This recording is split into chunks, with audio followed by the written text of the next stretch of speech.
even afterwards, I was like, hey, if you're not okay with that, like I'll call the producers and talk to them and see. She was like, no, fine.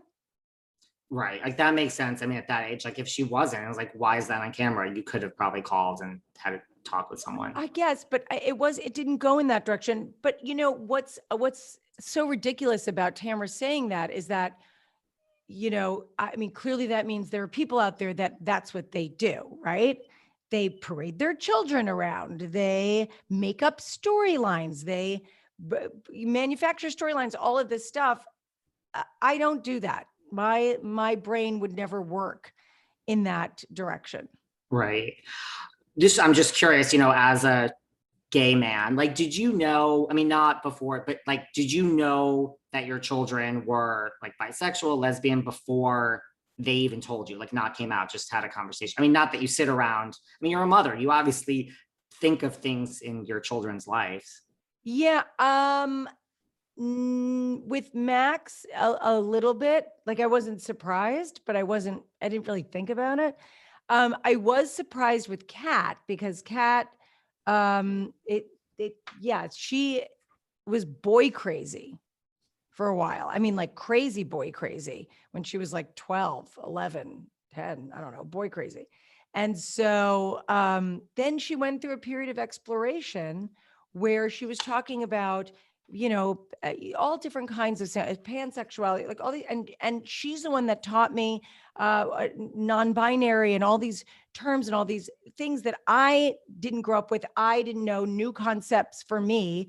And she's so smart and so well studied. I mean, she's a brilliant student too. I mean, she's just very bright. And so I would come to her and I'd be like, hey, I saw this, explain to me the difference between, this and this. And she would.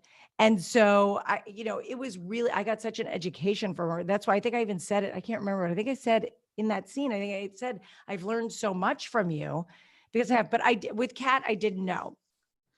That makes sense. Listen, I'm a gay man and I grew up, at a different time too, closer to yours, obviously, than your children's. And I also didn't understand things when certain terms when they were first introduced to our generation, Heather. Yeah. I was like, what? And I was like, okay, I understand this maybe more being gay, but not necessarily, so that's great. But I was just glad that, she was so open and honest. And I think, honestly, I think it was not very nice of the two of them to talk like that.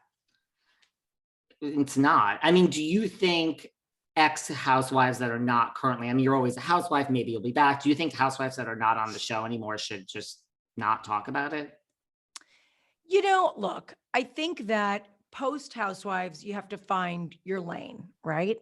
And I think that if you are making a living or extending your brand through a podcast and you're doing like an after show and you're giving your opinions and stuff like that, a lot of people do that sort of thing.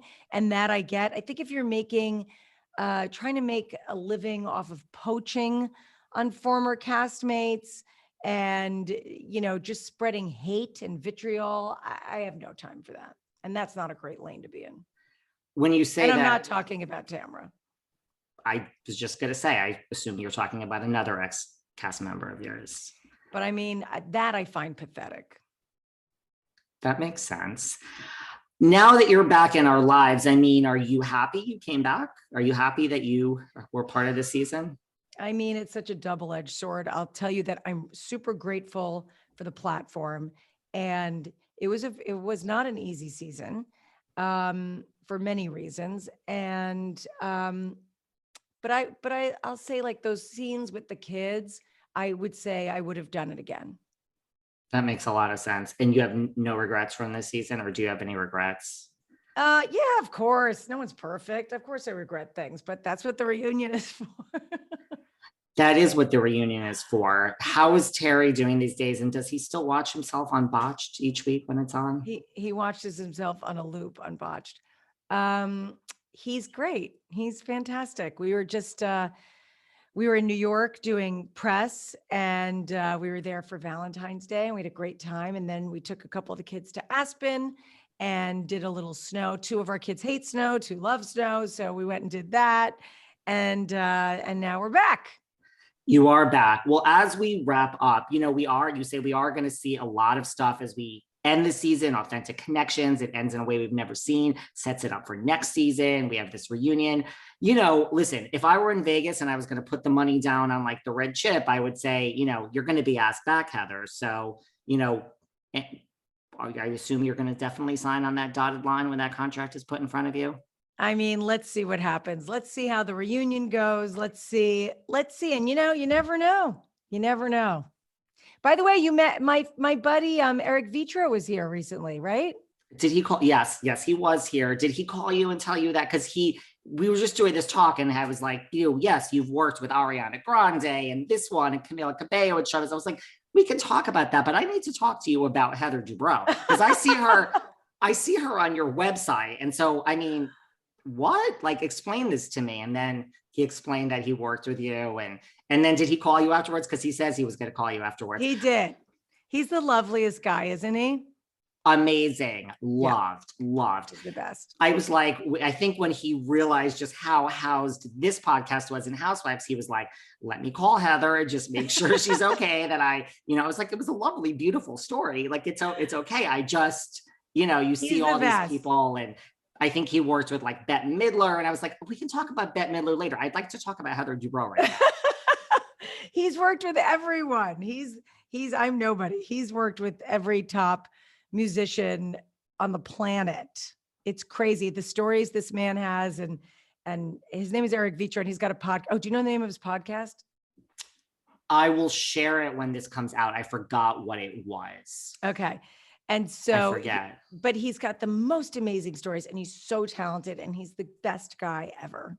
He was one of those guests that, he was pitched to me and I'm like, okay, sure. And then when we started talking, I was like, oh my God, like you said, then you feel someone's energy. He was amazing. And I'm like, I love you. You've been like the best guest. And he has so many stories, and just like we bonded. By the way, you would die if you went to his house, because he's got this wall of pictures of everyone that comes in to work with him.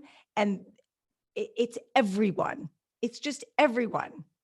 It's crazy. I hope, when I looked on his website, that's how I was like page after page. I'm like, wait a second. But then like on page 3 or wherever it was, I was like, wait a second. Are my eyes deceiving me? Like, no, I've known him since I was like, I don't know, 22, 23. He didn't even understand when I was saying like, Heather Dubrow. He's like, oh, wait, Heather Kent. I'm like, yes, it's the same person. Heather Page Kent. He knows me as Heather Page Kent. And he said great things about you. And then did he call you and say Fancy Pants? Because he didn't understand what the name Fancy Pants was about. He's so funny. He knows nothing about pop culture. He's hilarious. Oh he's authentic. Well, he's great. You are great. 7-year stitch. I am so excited to watch this show. You.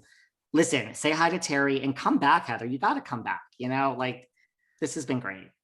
Thank you so much. Thanks for having me. So March 1st, tomorrow, 10 p.m. on E! Everyone watch. Thank you, Heather. I can't wait to watch. Thank you. See you later. Bye, honey. Bye.